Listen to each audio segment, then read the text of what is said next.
Hi everybody, this is Jay Sen with Maker Paradise, and this is the crowdfunder introductions to the Maker Paradise community. We've already talked with and interviewed over 150 successful crowdfunders, and today I'm really excited to introduce Jason Smith to the crowdfunding community around the world and Maker Paradise community. Welcome to Maker Paradise, Jason. Thanks, Jay. And part of the way we introduce folks is we start out by kind of talking about your current project, so that if people want to support you and they want to know what your kinds of projects you're working on, they'll know more about you through your current project.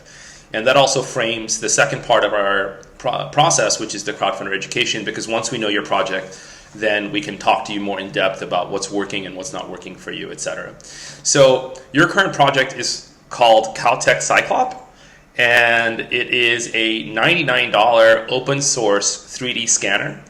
And you've already raised $42,000, which is 4 times your goal of $10,000, and you have a little over a month to go. So congratulations, by the way. Thank you. And this isn't your first crowdfunding campaign. You've already done one other successful campaign, which I think you did while you were at university or right after university, for turning music into dynamic lighting, called Rager, which was also successful. That's great. And that was done while you were at university or right after you finished? While I was still in college in my last semester, yeah. Okay, great. And we'll talk more about your background, but you went to school at Harvard, right? Correct. Awesome. So now you've graduated and this is your project, or are you still at Harvard? I've graduated and I've moved home. So, I'm put that chapter in my life behind me and in the real world now. Okay, let's talk about your current project, and it's called CowTech Ciclop. Ciclop, is it Ciclop or Ciclop, right? Ciclop. Okay, Ciclop, okay. And it is a $99 open source 3D scanner. So first of all, it's pretty amazing and fantastic to think that you can create a 3D scanner for this price. And then people might be asking questions about the quality and how it works and so on.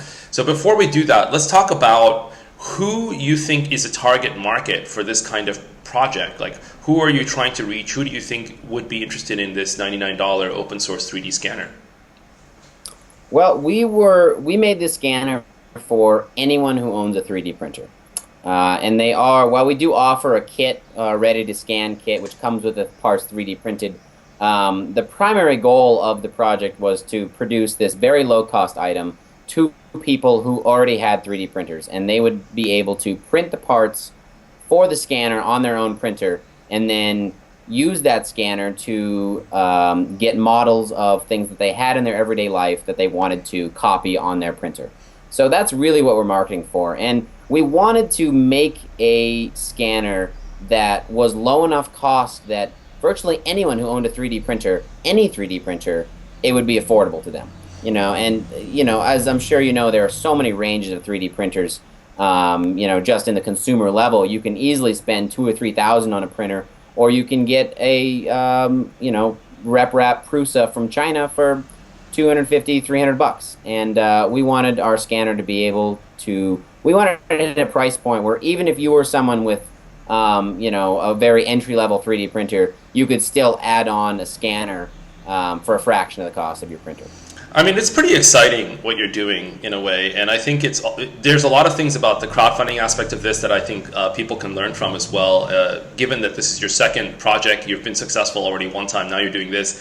But there's a kind of, I would say, you're trying to make something that's really helpful to people, and you're trying to do something that a lot of people can benefit from. So you're really looking at the world and saying, let's do something people can really use and really benefit from. And having it be open source, that's also really great. That's really like a nice thing, because for folks who are interested in crowdfunding and in this kind of, I would almost call it the maker space, right? Where there's all these hacker labs and maker labs all around the world, open source, it just makes sense. So for folks who don't know what that is, can you just explain that in 1 or 2 sentences? Certainly. Well, first off, I'll say that while I am a big proponent of open source, we didn't really have a choice in terms of whether to make our project open source or not. It was designed from the BQ Ciclop, which is an open source project, and because of that, ours is required to be open source. But open source essentially means that you are releasing your project ideas and all the information about your project to the public, and you are allowing, and more than allowing, encouraging other people to make improvements on your design, to alter your design, and in some cases to profit off your design, as long as they give you credit and cite the original source. So open source means, and as you said, and I think it's good that you clarify it, that you're also building on top of an open source project that existed. And so it just means that everyone continues to make it better if they want to, and they can see how it's working. They can see the insides of the software, how it's working. Now, in terms of what kinds of things people can scan on here, what's the dimensions? Like, what are the size of things you could scan? You can scan something up to 200 millimeters in diameter, Okay. and 210 millimeters high. Okay. It's really interesting. I mean, you're taking something that essentially in the past a lot of folks would pay a lot of money for or was very exclusive, and you're bringing it into the place where people who just want to get into this and really have more functionality can just afford it, and that's exciting. Now, what did you do to improve on the prior version? Because you said you built it from the ground up. So quickly, can you just describe how you improved on you said you started out with the BQ Ciclop, and that you kept the same basic functionality but redesigned the scanner from the ground up. So in just like 2-3 sentences, why is it better than what you started with? Well, all the software and scanning functionality is identical. We didn't change any of that. What we did change is the mechanical side of things. We took the printing time, we cut the printing time in half. Since the user will be printing their own 3D parts, we cut that printing time in half. We reduced the filament required by 33% as well. And primarily, we drastically reduced the cost. We added a magnetic back cover, a few nice features. We like to think we improved the aesthetics, but of course that's a personal choice. You know, I talked to some people who do prefer the original threaded steel rod that BQ used, but we use sleek laser cut acrylic, which I think is an aesthetic improvement, especially with our with the LED glow, as well as nice. And we'll also be adding on a laser adjustment system that BQ didn't have.